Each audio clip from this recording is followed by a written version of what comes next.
Hi hello வணக்கம். நான் உங்கள் க்ளோரி. நான் இப்போ எதை பற்றி பேச போகிறேன்னா, ஒரு ஆட்டோ ஓட்டும் நபரிடமிருந்து நான் கற்றுக்கொண்ட ஒரு பாடங்க. அது நான் மட்டும் கற்றுக்கிறது இல்லாமல் உங்கள் எல்லார்கிட்டையும் அதை நான் பகிர்ந்துக்கணும்னு ஆசைப்பட்றேன். குறிப்பாக நம்ம நண்பர்கள், நம்ம லைவில் வரும் நண்பர்கள் அனைவரிடமும் நான் இதை பகிர்ந்துக்கணும்னு ஆசைப்பட்றேன். இதை பார்த்துட்டு நீங்கள் என்ன நினைக்கிறீங்கன்றதை நீங்கள் சொல்லுங்கள். கடைசி வரைக்கும் பாருங்கள் வீடியோவை. அப்போ தான் உங்களுக்கு நான் என்ன சொல்ல வரேன்றது புரியும். ஓகேங்களா? நான் ஒரு நாள் ஷாப்பிங் போயிருந்தேங்க. பாப்பாவை தூக்கிக்கிட்டு நான் மட்டும் தனியாக போயிட்டு ஷாப்பிங் போன ஆர்வத்தில் அங்கே இருக்கிற எல்லா பொருளும் நிறைய திங்ஸ் வாங்கியாச்சுங்க. வீட்டுக்கு தேவையான பொருளுங்க, மளிகை சாமான்லேருந்து மற்ற நிறைய பொருளுங்க, கொஞ்சம் ட்ரெஸ்ஸுங்க எல்லாம் வாங்கிட்டு 2 ட்ராலி நிரப்பியாச்சுங்க. பாப்பாவை வச்சுக்கிட்டு இது வாங்க ரொம்ப கஷ்டமாக தான் இருந்தது.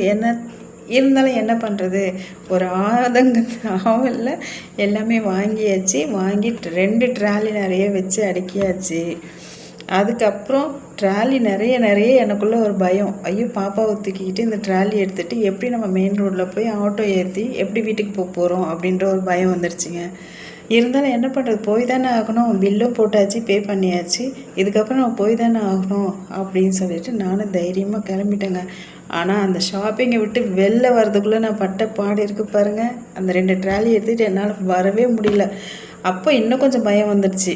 ஐயோ, இதை இவ்வளோ தூரமே எடுத்துகிட்டு வர முடியல, இன்னும் நம்ம மெயின் ரோடு கிட்டே எடுத்துகிட்டு போயிட்டு எப்படி ஆட்டோ பிடிச்சி நம்ம போக போகிறோம் அப்படின்ற பயம் எனக்கு இன்னும் அதிகமாகிடுச்சு. அந்த செக்யூரிட்டி பார்த்துட்டு, சரி வாங்க மேடம், நான் தள்ளிட்டு எடுத்துகிட்டு வரேன் அப்படின்னு சொல்லிவிட்டு அங்கேருந்து கடைக்கிட்டேருந்து மெயின் ரோடு வரைக்கும் 2 ட்ராலி எடுத்துகிட்டு வந்து வச்சாங்க. நான் ஆட்டோவில் நீங்கள் ஏறுங்க மேடம் சொல்லிவிட்டு ஆட்டோவில் நான் ஏறிட்டேன். அவர் பாப்பாவை கொடுத்ததுலேருந்து ஒரு கவர் இல்லாமல், ஒரு திங்ஸ் இல்லாமல் எல்லாத்தையும் எடுத்து ஆட்டோ உள்ளவே வச்சு என்ன அந்தளவுக்கு பாதுகாப்பாக எனக்கு ஹெல்ப் பண்ணாருங்க. ரொம்ப சந்தோஷமாக இருந்தது. எனக்கு அவ்வளோ பயமாக இருந்தது, எப்படி எடுத்து உள்ள ஆட்டோவில் வச்சு நம்ம எடுத்துகிட்டு போகிறோம் அப்படின்னு சொல்லிட்டு. ஆனால் அவர் இந்த ஹெல்ப், அதாவது அந்த நேரத்துக்கு எனக்கு அந்த ஹெல்ப் வந்து ரொம்ப பெருசாக தெரிஞ்சுது. ரொம்ப சந்தோஷப்பட்டேன் அவர் நினச்சி. சரி, அதுக்கப்புறம் ஆட்டோவில் ஏறிட்டு தேங்க்ஸ் சொல்லிவிட்டு நாங்களாம் கிளம்பியாச்சு. நாங்கள் வீட்டுக்கிட்ட போக போகிறோங்க. அந்த சமயத்தில் வழியில் ஒரு கோவில் இருக்குது போல இருக்குது. அந்த கோயிலில் ஏதோ திருவிழா பண்ணுறாங்க. அந்த திருவிழானால ரோட் பிளாக் பண்ணி வச்சுருக்காங்க. உடனே அந்த ஆட்டோ ஓட்டுற நபர் என்ன பண்ணாருன்னா, ஆட்டோவை அப்படியே திருப்பி ரொம்ப தூரம் சுற்றிக்கிட்டு தான் வீட்டுக்கு வரணும். அவர் ஒன்றுமே யோசிக்கவே இல்லை, எதுவும் சொல்லவும் இல்லை, அப்படியே ஆட்டோ திருப்பிட்டார். ரொம்ப தூரம் ஆட்டோ போயிட்டே இருக்கும்போது எனக்கு கொஞ்சம் மனசு சங்கடமாக இருந்தது. ஐயோ, இவ்வளோ தூரம் சுற்றிட்டு போகிறாரு, அமௌண்ட்டு கம்மியாக தானே காட்டுச்சின்னு சொல்லிவிட்டு நானே தான் சொன்னேன், ஒரு 50 ரூபா எக்ஸ்ட்ரா தரேன், வாங்கிக்கோங்கப்பா அப்படின்னு சொல்லிட்டு. அதுக்கு அவர் இவருன்னு சொல்கிறது எனக்கு ஒரு மாதிரியாக இருக்குது. ஏன்னா அந்த பையன் ஒரு காலேஜ் படிக்கிற பையன், பார்ட் டைமாக ஆட்டோ ஓட்டுறானா.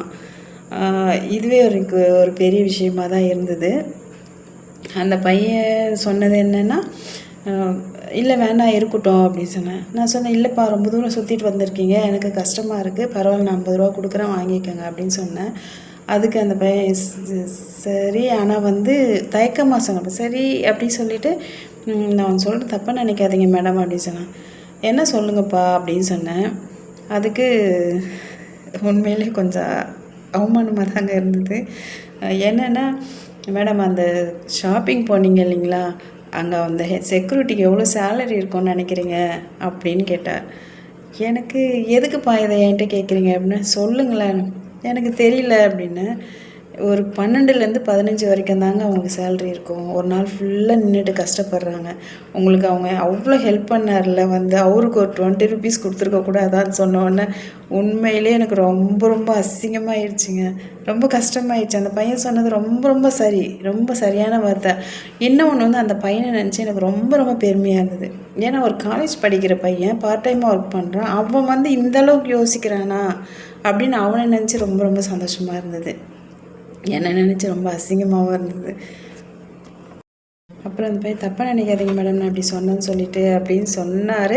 இருந்தாலும் நான் சொன்னேன், நான் ஏன் தப்பாக நினைக்கிறேன், இல்லைப்பா நீங்கள் சொல்கிறத நான் யோசிச்சுட்டு தான் வரேன், இல்லை நான் அதை பண்ணியிருக்கணும், பண்ணது அது எனக்கு கஷ்டமாக தான் இருக்குது, இருந்தாலும் உன்னை நினச்சி எனக்கு சந்தோஷமாக தான் இருக்குது.